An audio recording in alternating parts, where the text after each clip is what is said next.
Minang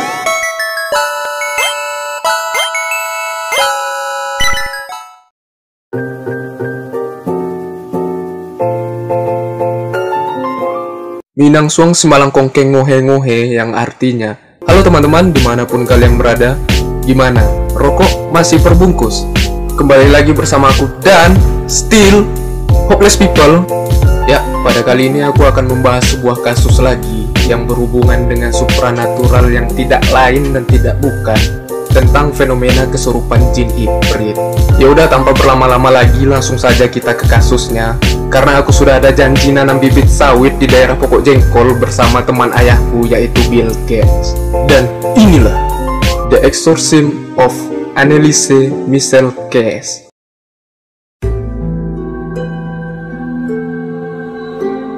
Ya, seperti itulah kira-kira cara membacanya.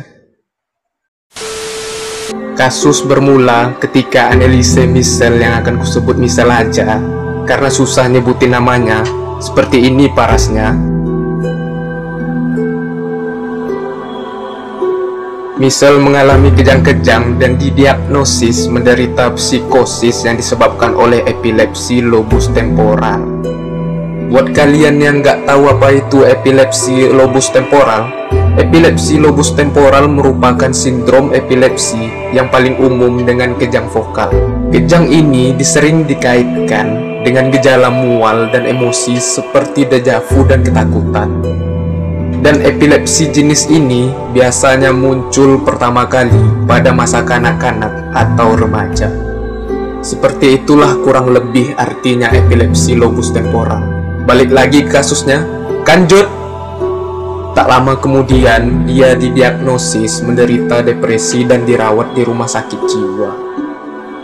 Ia menjadi tidak toleran terhadap berbagai objek keagamaan dan mulai mendengar suara-suara aneh. Hey, Yumasa, nande, baka, gambare. Michel lahir pada tanggal 21 September 1952 di Liebfing, Bavaria, lebih tepatnya di daerah Jerman Barat, tidak pakai ragil.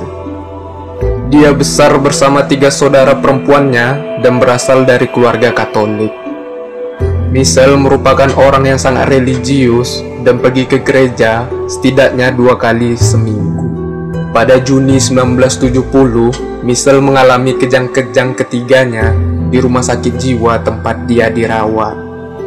Michel mulai mengatakan bahwa ia melihat wajah iblis di berbagai waktu dalam sehari. Pada bulan yang sama, Michel diberi resep obat yang disebut Aulek, yaitu obat yang hampir sama digunakan untuk pasien pengidap skizofrenia yang sama diderita oleh Joker. Pada tahun 1973, dia menderita depresi dan mulai berhalusinasi saat berdoa. Dan ia kerap mendengar suara-suara yang mengatakan kepadanya bahwa dia terkutuk dan bakal membusuk di neraka. Perawatan jangka panjang pun tidak memperbaiki kesehatannya si Michel dan membuatnya semakin frustrasi. Pihak rumah sakit jiwa pun menggunakan obat-obatan farmakologis selama 5 tahun kepada Michel. Yang ada membuat si Michel menjadi-jadi. Dia bahkan menjadi tidak toleran terhadap tempat dan benda suci seperti salib. Singkat cerita pun Michel pergi ke San Damiano bersama seorang teman orang tuanya yang secara teratur mengorganisir ziarah keagamaan. Dalam praktek keagamaan itu, orang-orang menyimpulkan bahwa Michel kerasukan setan, tidak pakai Lucifer, karena dia tidak dapat berjalan melewati salib dan menolak minum air dari mata air suci. Michel mengatakan bahwa tanah di tempat suci itu terbakar api dan membuat Michel tidak bisa memasuki tempat suci tersebut. Michel juga sering mengalihkan pandangan dari gambar orang-orang kudus karena mereka semua bersinar terang sehingga dia tidak tahan melihatnya. Pernyataan di atas berdasarkan dari catatan pendeta yang bernama Ernst ALT. Pendeta ALT tersebut menyatakan bahwa Michel tidak terlihat seperti penderita epilepsi dan tidak melihat Michel mengalami kejang-kejang. Pendeta ALT percaya Michelle kerasukan seekor setan dan mendesak uskup setempat untuk memberi izin melakukan pengusiran setan, tidak pakai mbah dukun. Pada tahun 1975, Michelle menulis surat kepada pendeta ALT. Saya bukan apa-apa, segala sesuatu tentang saya adalah kesombongan. Apa yang harus saya lakukan? Saya harus meningkat. Anda berdoa untuk saya ingin menderita untuk orang lain. Tapi ini sangat kejam. Singkat cerita, pada bulan September di tahun yang sama, uskup yang bernama Joseph Stang memberikan izin kepada Imam Arnold Renz untuk melakukan ritual pengusiran setan menurut ritual Romanum tahun 1614, tetapi dilaksanakan dengan sangat-sangat rahasia. Arnold Renz melakukan sesi pertama pada 24 September 1975. Michelle mulai berbicara semakin banyak tentang mati untuk menebus kaum muda yang bandel pada masa itu dan para imam yang murtad dari gereja modern. Pada titik ini, orang tua Michelle mulai berhenti berkonsultasi dengan dokter dan hanya mengandalkan ritual pengusiran setan.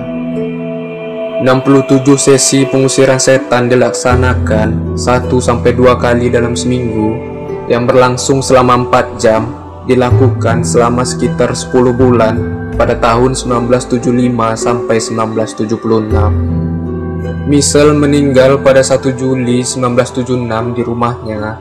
Penyebab kematian Michelle dikarenakan kekurangan gizi dan dehidrasi akibat hampir setahun dalam keadaan setengah kelaparan selama proses pengusiran setan tersebut. Berat badannya sekitar 30 kg, menderita patah lutut karena berlutut terus-menerus. Dia bahkan tidak dapat bergerak tanpa bantuan dan dilaporkan mengidap pneumonia.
Selesai, ending yang sangat mengipritkan.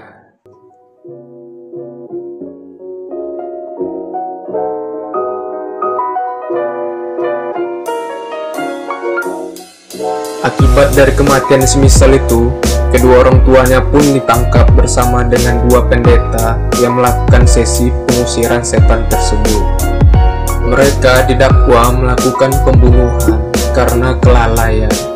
Setelah insiden tersebut, izin pengusiran setan di Jerman berkurang dan beberapa aturan ketat diberlakukan untuk mencegah kejahatan semacam itu terjadi lagi.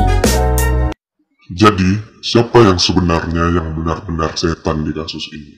Ya, kalian tahu sendiri loh. Cuaks! Baiklah, aku dan izin pamit dan terima kasih sudah menonton. Sayonara, sup buntut dari kambing Baphomet. Cuau, cuau, cuau.